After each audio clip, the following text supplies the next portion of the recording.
Halo Sobat Investor, selamat datang di podcast 4% dan di channel Dodi Bicara Investasi.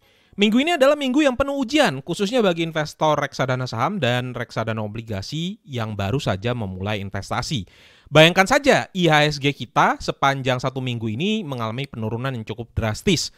Sebelum libur lebaran, IHSG ditutup di level 7.228 dan pada minggu ini IHSG turun sampai ke level 6.597 atau penurunannya itu sekitar 8,7%.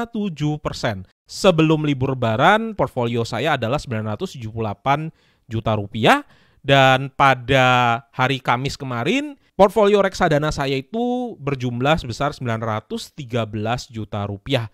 Kalau kita kurangkan, maka sepanjang 5 hari saja portfolio saya itu kehilangan uang sebesar 65 juta rupiah.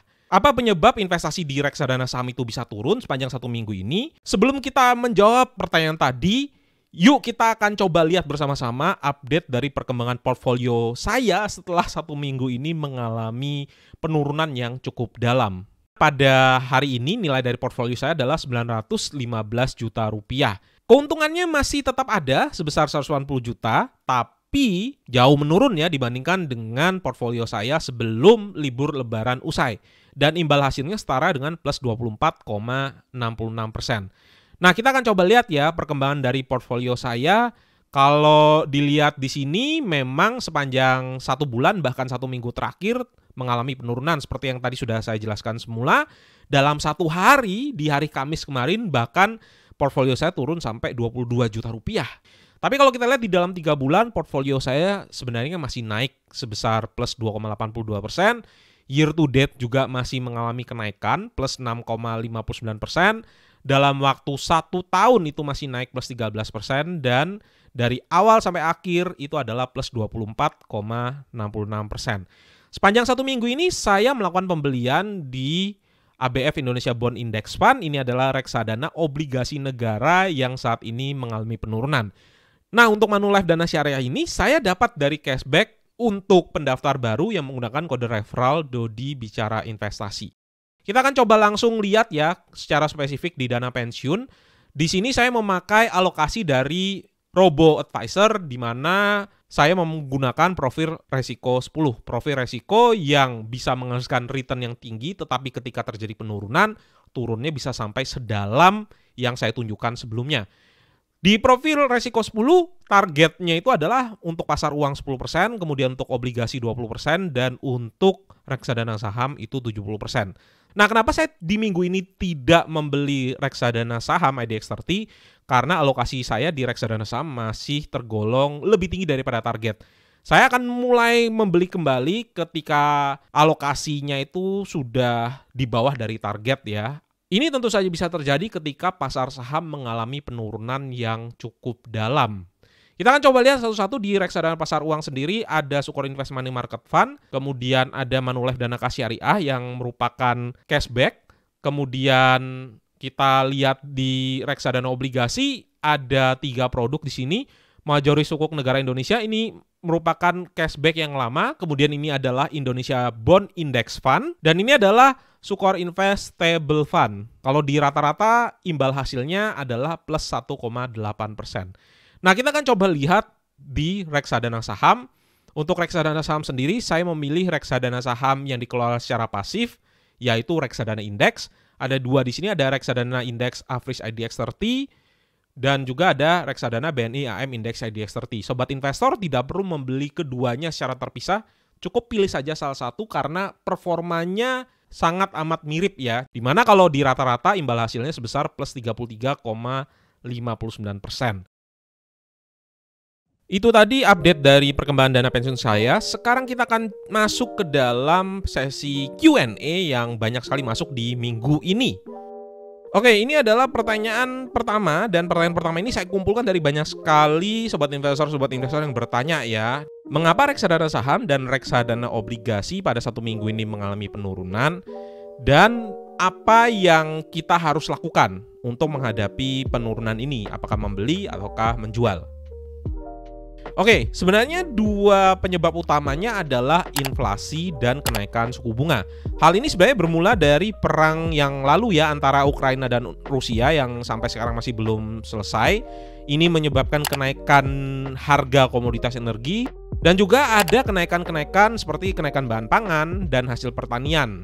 Hal-hal ini ditambah lagi dengan belum pulihnya perekonomian akibat pandemi yang sudah 2 tahun terjadi, itu menyebabkan terjadinya inflasi atau kenaikan harga.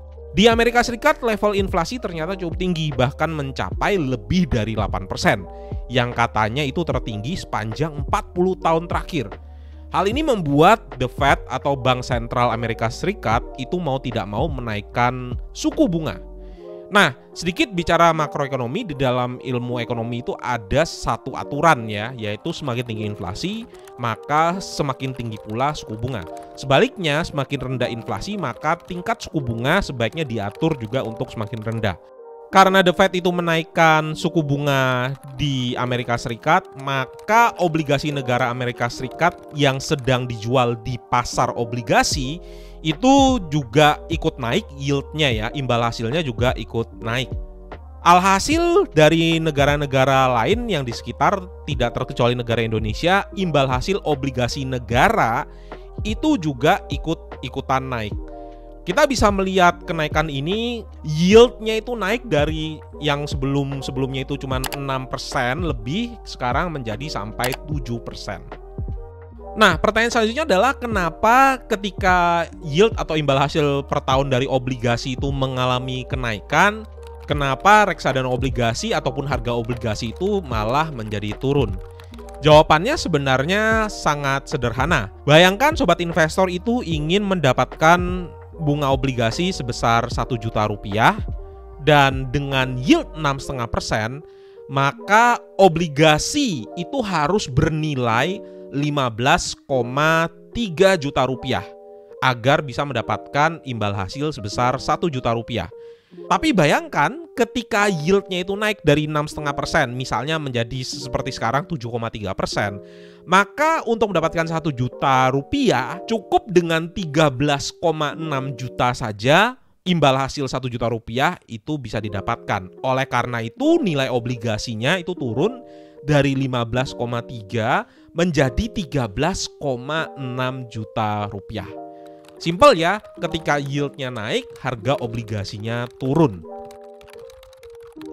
Nah, bagaimana dengan hubungan suku bunga yang naik tadi terhadap reksadana saham atau pasar saham? Kalau suku bunganya rendah, maka ketika kita taruh uang di bank, kita akan mendapatkan hasil yang lebih rendah pula. Sehingga cenderung orang-orang akan mencari alternatif investasi yang menghasilkan return yang tinggi, misalnya ditaruh di saham ya. Tetapi ketika investasi yang aman atau bebas dari risiko tadi suku bunganya naik, bisa jadi ada sebagian orang yang mulai mikir-mikir nih dan berpindah dari investasi di saham yang resikonya lebih tinggi, berpindah lagi ke investasi yang lebih aman tetapi pada saat ini sudah menghasilkan bunga yang lebih tinggi daripada sebelumnya. Itu pula yang membuat pasar saham dalam jangka pendek mengalami yang namanya penurunan. Lalu dengan adanya penurunan ini, apa yang perlu kita lakukan? Nah, kalau saya pribadi, yang saya lakukan adalah tidak ada. Saya tetap fokus pada yang namanya nabung rutin, karena penurunan ini adalah bagian dari investasi. Selama sobat investor tidak bisa berdamai dengan yang namanya penurunan, maka kalau menurut saya sobat investor mungkin belum cocok atau belum layak untuk berinvestasi di reksadana obligasi ataupun di reksadana saham. Karena untuk mendapatkan return yang tinggi, kita harus menerima konsekuensi kalau dalam perjalanan investasi kita itu akan ada yang namanya penurunan. Pertanyaan dari Ivan Firdausi. Pak Dodi mau tanya, sekarang kan RDO lumayan turun. Apakah konsepnya sama dengan reksadana saham atau reksadana indeks? Dimana kalau lagi turun sebenarnya adalah kesempatan yang bagus untuk membeli karena harganya lagi dalam tanda petik diskon. Oke, di sini saya akan coba berikan tips cepat ya. Sobat investor bisa lihat di aplikasi Bibit, bisa diklik bagian obligasi, dan bisa pilih reksadana obligasi negara yang saat ini dipunyai ya, atau yang ingin dibeli. Nah, kalau saya sendiri, reksadana obligasinya memilih ABF Indonesia Bond Index Fund yang untuk negara ya. Saya tinggal klik di sini dan apa yang kita lihat? Kita perlu lihat di sini adalah CAGR 1 tahunnya. Kalau seandainya CAGR 1 tahunnya plus 0,57% ini kurang dari yield atau imbal hasil obligasi negara yang tadinya antara 6,5 sampai 7,3%, maka bisa dikatakan saat ini reksadana obligasinya sedang ada diskon. Nah, kira-kira kapan bisa naik? Kita bisa lihat di 3 tahun terakhir ya. Sebagai contoh, misalnya di 24 Februari 2020, ABF Indonesia Bond Index Fund sempat di level 41.000, kemudian sekitar beberapa bulan kemudian sudah kembali lagi di level 41.000. Begitu pula dengan akhir bulan Desember 2020 di 45.000, tidak lama beberapa bulan kemudian dia sudah kembali naik ke level sebelumnya.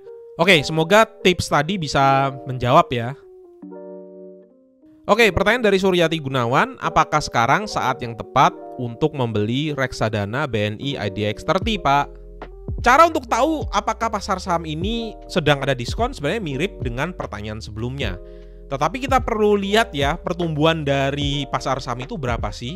Nah, pertumbuhan rata-rata dari pasar saham itu dari awal berdiri di 1980-an sampai sekarang itu adalah sekitar 11% per tahun.